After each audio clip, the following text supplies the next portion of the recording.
Gaa'ila hiriyaa koof qophaa'e irratti anatu heerume.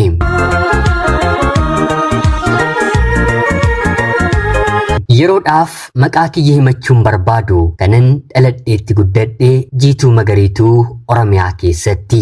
Barnoota kiyya kutaa tokko jalqabeen haga 10tti seeraan baradhee ergan xumuree booda sanaan booddee kolleejjiif dippiloomaa barachuu jalqabeen gidduutti immoo qabxiin maatirikii anaaf dhufee jennaan 11 fi 12 fira kiyya bira magaala biraa deemee baradheen ammallee rabbi na milkeessee carraan yuunivarsiitii naa dhufee jennaan yuunivarsiitii seeneen waggaa 2 qofa baradheen ari'ameen akka haaraatti irra deebiseen kolleejjii galeen waggaa 3 baradheen eebbifame.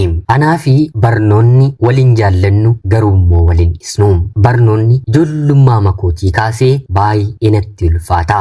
Ani kan hin beeku yookiin immoo ittiin qophaa'u barnoota barsiisaan daree keessatti nu qopheesseen otoo hin taane haala ittiin barataa maddii koo jirurraatii hojjedheen gara manaatti hin galudha. Tooftaa karaa kana waan wallaaleeru yookiin immoo dadhabeeru tokkollee hin qabu.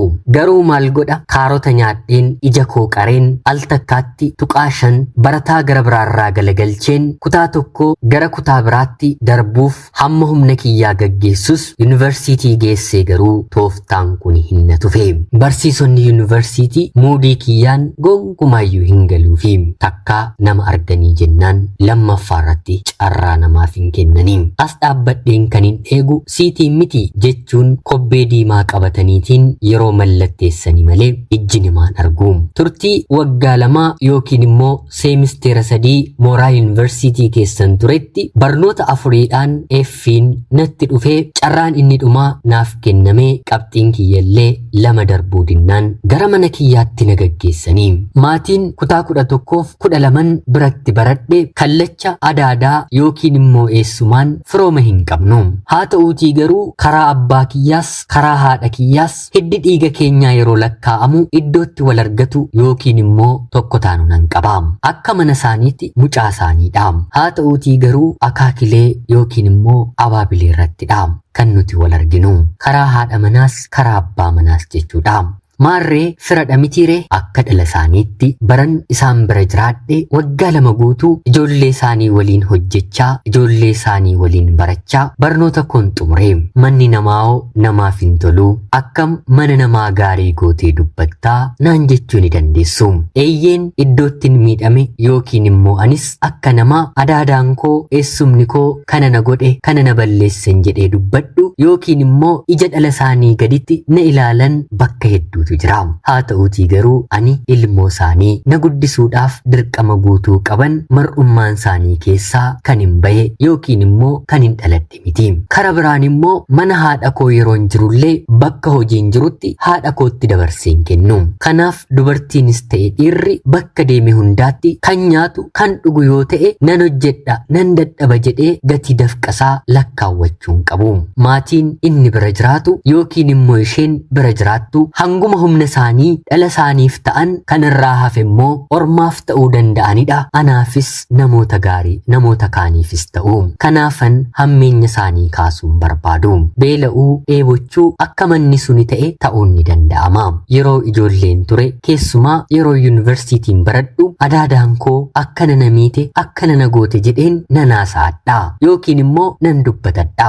Har'a garuu bilchaadheen anis mana godheen ormi mana koo galee haala itti ormi mana koo jiraatu dhala koorra ormaaf hamman gahu yeroon ilaalu warreen biran jiraadhu sana adaadaa koon jedha. Adaadaa kootiin baay'een galateeffadha. Nama laphee gaarii qabu uffata ishee baastee naaf kennitu dibata ishee intala koo qixxee maaliif dibatte jettee kan natti hin dheekkamne inumaa anarra darbee yeroon gara biyyaa maatii kootti galu maallaqa qarshii 50 qarshii 30 boorsaa koo keessa keessee nama na gaggeessitudha. Si'a hedduu akkan ishee komadheeru namoota hedduurraatii adaadaan koo dhageesseetti. Eenyummaa koo ibsachuu baadhus haa ta'uutii garuu guddaa akkan ishee galateeffadhee fi maatiin akka ishee maatii akka isheen ijaartee garraamummaadhaan namaaf dhaabbachuudhaan hanga ishee biyya lafaa kanarra akka hin jirre afaan guuteen galateeffachaa itti dubbachuun barbaada. Viidiyoon kunis yoonaaf dalagame nan geessisaanii. Jireenya kan hin bare jalqaba irratti yuunivarsiitii irraatii ari'ameen kireeffadhee adaadaamti kiyya kuni maatii koo waliin otoo na gargaartuu yeroon dabarsedha. Yeroo maatii yookiin immoo fira keenya bira jiraannu gatiin buddeena tokko yookiin immoo zayita liitira tokko yookiin immoo gatiin kiraa ittiin jiraannu maatii keenya biratti nutti hin dhagahamu. Meeqa akka ta'e hin beeknu. Kan dhiphatu kan rakkatu hoogganama maatii sanaati. Haadha manaaf abbaa manaa jechuudha. Yeroon mana kireeffadhee jiraadhu warra kooyyuu dabaleen komachuu jalqabe. Komiin warra ofii namarraa waan tabaduuf gatii adaadaa kiyyaa immoo asumatti natti mul'achuu eegale.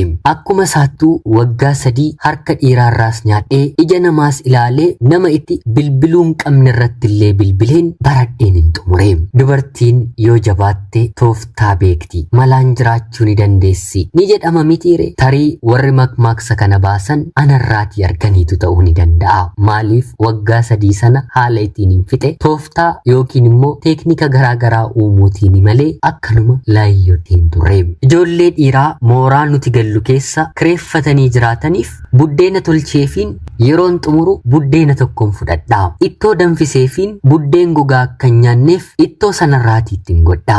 Uffata isaanii miiceefiin maallaqa xiqqoo isaanirraatii argadha. Tarii bakkan deemu dirqama taaksii yaabbachuun qaba yoon ta'e nama mooraa nuti gallu keessa jiru eeggadheen miilli isaa yeroo bahu ijoollee dhiiraa jechuudha faana haasa'ee kolfeen ilkaan koo gadhiiseefiin gatii taaksii kanfalchiisadha. Dubartiin immoo sobdee boorsaa isheenuma ilaalti mitiire. Guyyaa tokko kanfaleen beeku. Haa ta'uutii garuu laki anatu kanfala jedhee na qabaa na gadhiisaan jedha. Ijoolleen muudii kiyyan irratti beekanis muraasni isaanii hin dhibanii. Gatiin mana kiraallee yeroo maatii kootti ulfaatu warran kireeffadheef galeen akka dhala isaanii hojiin hojjedhaafi suuta jedheen guyyaa isaan natti gammadan baatii kana gatii mana kiraa kanfalachuu waan hin dandeenyeef naaf obsaa yeroon jedhu walittaan sun kan baatii 2-3 obsurra darbanii naafillee dagatu. Baay'ee kan natti ulfaatu kanfaltii mana barnootaadha. Isaafis tooftaan dhabu. Maallaqni jalqaba argadhu hojjedhees maatiin koos adaadaan koos naaf erganii jalqaba gatii mana barnootaa koo guuttachuudha. Dibataa fi wantoota gara biraaf sanaan booddeen darba. Araadni suusii immoo ganamuma akkuma hirribaa ka'een nyaata otoo nyaatiin afaan na bansiisee na hamuummachiisa. Yeroo na muummadhu akka namaatti otoo hin taane akka waraabessaatti iyyuu saam. Tooftaa kana furuufis mooraan kireeffadhe keessa mana baay'ee jira. Buna qabdu siniif hin danfisa jedheen yoo qabna naan jedhan fuudheen danfisaa fi yoo immoo hin qabnu jedhan ijoollee dhiiraa garaan jabaanneef har'a nama buna na affeereef uffata miiccaaf jedhee waadaa galeen uffatallee miicceen gatii uffata harkaatii fudhaa. Kanani fudhu maallaqa guddaa otoo hin taane qarshiin 5 qarshiin 3 qarshiin 10 iyyuu bakkatti anaaf gatii qabdudha.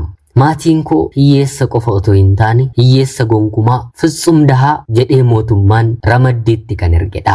Abbaan koo dur waardiyyummaa hojjeta ture. Ishumarraayyuu goomatamee ari'amee obboloota isaa firoottan isaatu waan kiisii kennaafi. Haati kiyya maatii isheerraa kan dhalte lafa guyya 3 midhaan homaan baasne qabdi. Sana qiccee maal gootee isaa ta'u nutiin jiraachisti. Rabbiif galanni haa ta'u. Harka haadha ofiiti yoo beela'aniyyuu haati ofii obsi galgala nyaata yoo namaan jette obsaniiti galgala nyaatu. Mana ormaatti garuu kun hin jiru. Ormaaf ormi danda'een obsu. Maarreegaa kanaan otoo hin jiraadhuudha baradheen eebbifame. Dubartiin tooftaa beekti kan jedhan anarraati kan hin jedhe sobeeniire hin sobane. Kana qofaa miti tooftaan koon dhaabbanne. Yeroon yuunivarsiitii seenerraatii jalqabee dargaggeessi jaalalaan baay'ee na kadhu tokkotu jira. Gara jalqabaarratti fedhii akka hin qabuu fi isaatiif argisiiseera. Gaaffii jaalalaasaa tole jedhee fudheera. Haa ta'uutii garuu dargaggeessi kuni konkolaachisummaa baratee konkolaataallee waan hin arganneef tarii kan isa caalu kan na gargaaru na barsiisuu danda'u yoo jiraate jedheen galaa baha toleef lakkii gidduu mataa san dhukkubsa. Dhugaa dubbachuudhaaf yoo ta'e immoo baay'een isa jaalladha. Innis baay'ee tokko na jaallata. Magaala nani baradhu konkolaataa yaabbatee dhufeera taanaan otoo nan argiin hin deemu. Yoo na arge immoo maallaqa xiqqoo hoodhu kuni waafsii taati jedhee otoo naaf hin kenniin hin deebi'u.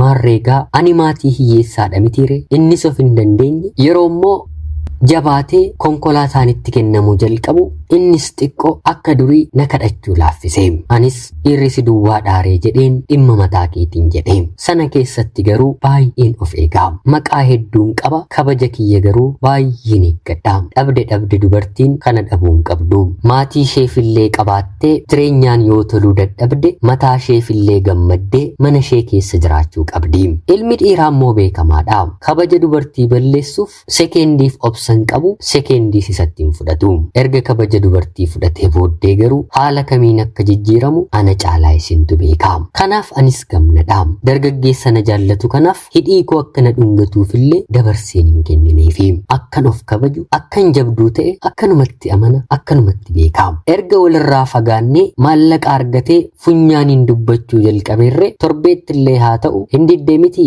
jedhee na komachuun isaa hin oolu diduun kiyya immoo maal akka ta'e ni beektu guyyaa tokko miti daqiiqaa 5dhaaf bifa kanaan bira dhaabbachuun barbaadu fakkeenyummaa fudhatee dubartoota ana caalaa bareedan kabaja isaanii kennan utaalanii burraaqanii galan isaaf tole jedhan diriirsee natti himaam waa'een isaanii ana hin ilaallatu yoo utaalanis yoo kabaja isaanii balleessanis laayifii yoo arganis isaan ijoollee obbo Abaluutii ani immoo intala obbo Abaluutii warri koo warra abdiin irraa qabanidha quufeen guddadhe miti jedheen deebisaafi maarreegaa kanaan otuman isa rakkisu baradheen eebbifame dhumarratti innis jaalallee gara biraa qabate gaa'ela koo akka hin hafne naan jedhe waamicha iyyuu naaf godhe baatii 2 booddee 100% gaa'ela akka gaggeeffatu natti hime mucayyoon isa waliin gaa'ela godhattu immoo kutaa 9-10 waliitiin kan baranne hiriyyaa koodha jechuun nan danda'a haa ta'uutii garuu jaarsi ergamu haalonni cidhaa tokko jalqabuu yeroo dhaga'u harka kiyya keessaa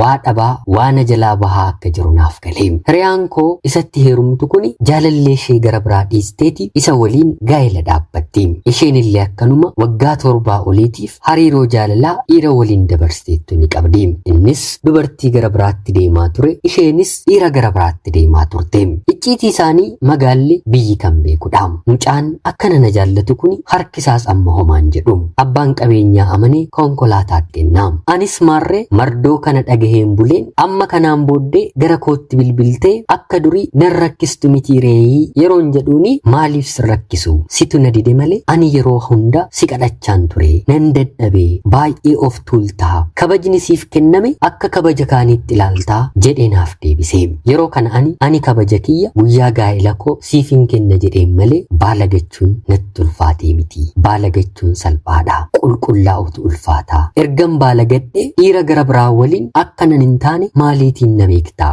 gaa'elattiin na hiiteettuu hin qabdu jedheen deebiseefi dhuguma ati akkanatti yaaddeetii jedhee na gaafate anis eeyyeen jedheen deebiseefi gaa'elaaf ammaati anaaf eeyyamamtuu taataaree yeroo inni naan jedhu eeyyeen dhiirri akka kee anaan hordofeeru waggaa 5 ol irratti gubeeru hin jiru anis nan si jaalladha walitti bu'uun keenya guyyaa gaa'ela keenyaa yoo ta'e gammadeen si fudhadhaa jedheen deebiseefi jaarsi ergamee deebbiin kennamee maatiin lamaanuu cidhaaf qophaa'aa jiru baatii 2 kanarratti isheedhaan dhaabi waan hundumaa dhiiseera jedheeni intalli ni maraatte durayyuu wanta jedhamu nan qaba yaada isaa kana kan jijjiirsise an akka ta'e barte durayyuu isheen akkanadha jechuun maqaa ani hin qabneen yaada jaalallee koo nama nan jaalladhu kana akka jijjiirsisuuf dhiibbaa goote sana qofa otoo hin taane ijoollee dhiiraallee erguun akkanani kabaja koo waliin hin jirre mirkaneessiteefi yeroo kana inni akkana jedhee deebise siitiin argadheen torbee tokkottiin siree tokkorra waliin ciise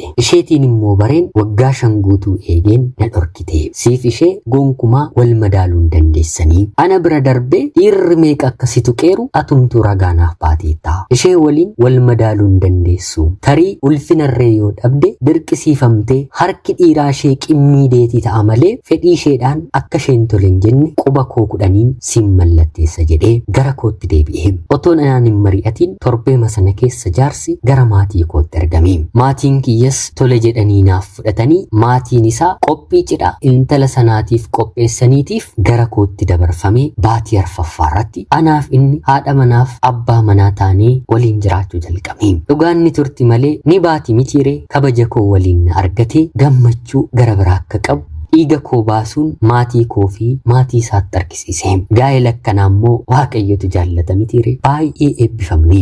Jalqaba irratti lamaan keenya amantiidhaan jajjabuu hin turre. Gidduu keenyatti nama gaarii arganne fuula lamaan keenya gara Waaqayyootti akka deebisnu nu taasise. Abbaan manaan koo jimaa ni qama'a, tamboos ni aarsa, halkanis baay'ee konkolaachisa ture. Yeroo sanarraatii kaasee garuu ani nama guddaadha, mana qaba jedhee mana isaaf jiraachuu jalqabe. Mana isaa qofa miti, mana maatii koo, mana maatii isaallee kan jiraachisu isadha. Anis dafeen daa'iman godhadhe gara hojii barbaadaatti hin deemne, yeroon itti barbaadettis naaf hin milkoofne, manni sadii harka isaa eegee harka isaatii nyaatee bula. Naannoo waggaa 4 gaa'ela kana keessatti gammachuu addaatiin anaaf inni waliin jiraanne. Waggaa 4 booddee maatiin abbaa manaa koo ni hojjettaa, ni konkolaachistaa, siitii boqotee mana ciisu argine hin beeknu. Haa ta'uutii garuu wanta ati qabatte akka hiriyoota kee jijjiirama argisiisteettu hin qabdu, waan ati hojjechaa ooltu nyaataaf dhugaatiirra hin darbu. Haadha manaa kee kana hiikii, isheetu harka duwwaatti si hambisaa jira jedhanii ilma isaanii gorsaniini. Ilmi dhiiraa hojjetee yeroo dadhabu, firii hojii isaas yeroo dhabu abdiin kutata mitiire. Miirri abdii kutannaa abbaa manaa koo kanatti dhagahamee ture. Sana qofaa miti, mucayyoon gaa'ila ishee gara gaa'ila kootti hin jijjiirradhe karaa garagaraa dhuftee gaa'ila koo jeequuf yaalii guddaa ni gooti. Ani durseen harka Waaqayyoo jala waan hin galeef malee dhagaan isheen irratti darbattu mana koo guyyaa tokkoyyuu hin bulchu. Yeroo tokko karaa ishee fi karaa maatii ishee qixxeedhaan konkolaataa binnaa kan jedhamu akka jaarsummaatti gara isheetti dhiyaata. Yeroo inni ishee dhiisu kan qaana'e yookiin immoo itti gadde ishee qofa miti. Maatiin isheellee qophii eegalanii intalli keenya ni heerumti jedhanii abdii guutuu godhatanii turanii. Warri ishee immoo warra harki isaanii maallaqa qabudha. Mucayyoof waadaa galaniitu fakkaata konkolaataa qixxee binnee yoo na waliin jiraatta ta'e siifan dhiisaa, gaa'ila keenya gaggeeffannaa jechuun dhakaa ishee sadhumaa abbaa manaa kootti kaaste. Namni ni dadhaba mitiire. Abbaan manaan koo yaada kana tole jedhee fudhate. Ammallee isatti hin murteessu. Sababiin isaa immoo anasiitii humna isaatii baay'ee dadhabsaaniin jira. Walii galtee kana raawwachuuf maallaqa qabu qabatee mucayyoo faana Finfinneetti wal beellamanii tole jedhaniis konkolaataa gaafatanii. Haa ta'uutii garuu Finfinnee keessatti maaltu yoo isaan mudate gaariidha. Taaksiin konkolaataa daqiiqaa 5 ol irra hin yaabbatamne nama waggaa 9 ol konkolaataa oofe mucayyoo kana waliin rukute. Inni cinaachisaa rukutame, isheen immoo gara boqorra rukutamte. Dheekkamsa Waaqayyoo akka ta'e battaluma abbaa manaa koof galee fiigee gara mana isaatti dhufe walii galtee jiru sanas dhiisee dhiifama mana gaafate. Yaa haadha manaa koo, si duuba imala koo jalqabee jennaan Waaqayyo miilla koo gabaabse.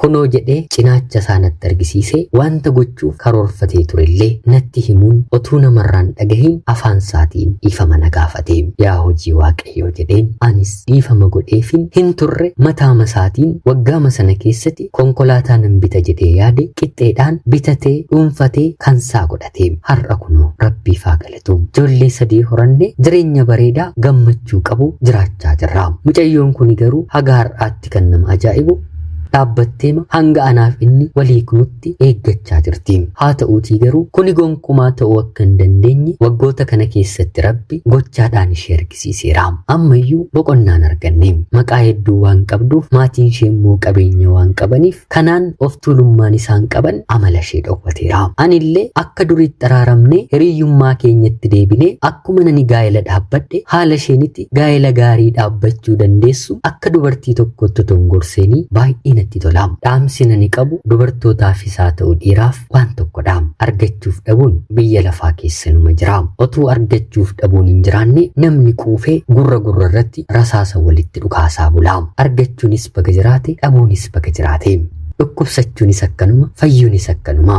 Hundumtuu baga jiraatanii hundi isaanii immoo dabareedhaan guyyaa fi yeroo keessa dhokatanii harka keenya ragalu. Yeroo kana keessatti garuu Rabbiin sodaachaa qulqullummaa hojjechaa abshaalummaadhaan jiraachuun bareedaadhaan dhaamsa koodha. Kana qofaas miti, carraa gaarii, carraa bareedaa itti amantanitti eenyuufuu jettanii of hin dabarsina. Of jaallatu jedhamuu ni dandeessu. Dubbiin kun garuu yeroo fi haa ta'uutii garuu anatu mala jireenyi kuni kan koodha kan jettanii yoo ta'e haala sammuun keessan sinceephoo hin dandeenyeetiin murteeffadhaa. Murteen koo kaleessaa sirrii akka ta'e kan hin beeku jireenya ani har'a irratti jiraachuu irratti ka'eeni. Otoo murteen koo sirrii miti ta'e har'a jireenya bareedaan jiraadhu. Namni kun dhugumatti anaaf mala ture. Rabbis bakkan gaa'ilaa fi yaannetti gaa'ila na yaachisiise murteesseen haadha manaaf abbaa manaa taane firii arganne waliinis eebbisamne fuuldura waaqayyoos waliin dhaabbanne waliin jilgeeffanne kadhachuu jalqabne. Kanaa ol jireenya maaliitu jirare? Ana obboleettii keessan naannoo magaalaa Finfinnee irraati.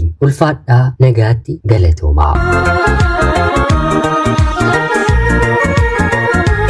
Yooyyaa shamaa akkam jirtu kabajamtootaaf hordoftoota qophii keenya. Nagaaf jaalalli tokkummaan bakka jirtan hundaatti hunda keessaniif haa ta'u jecha guyyaa har'aallee seenaa ajaa'ibaa obboleettiin keenya tokko nuuf qoodde isiniif dubbiseen hin kaa'u. Akka isin irraa barattaniif hubannoo cimaa ta'e tokko irraa argattan homaa shakkii tokko illee hin qabu. Obboleettii keenya seenaa kee kana nuuf qooduu keetiif guddaa galatoomisin jecha kabajamtootaaf hordoftoonni qophii keenya seenaa ishee dhaggeeffattan yaada keessan komentii jalatti qoodaa fi jecha qophiin sa'aatii kana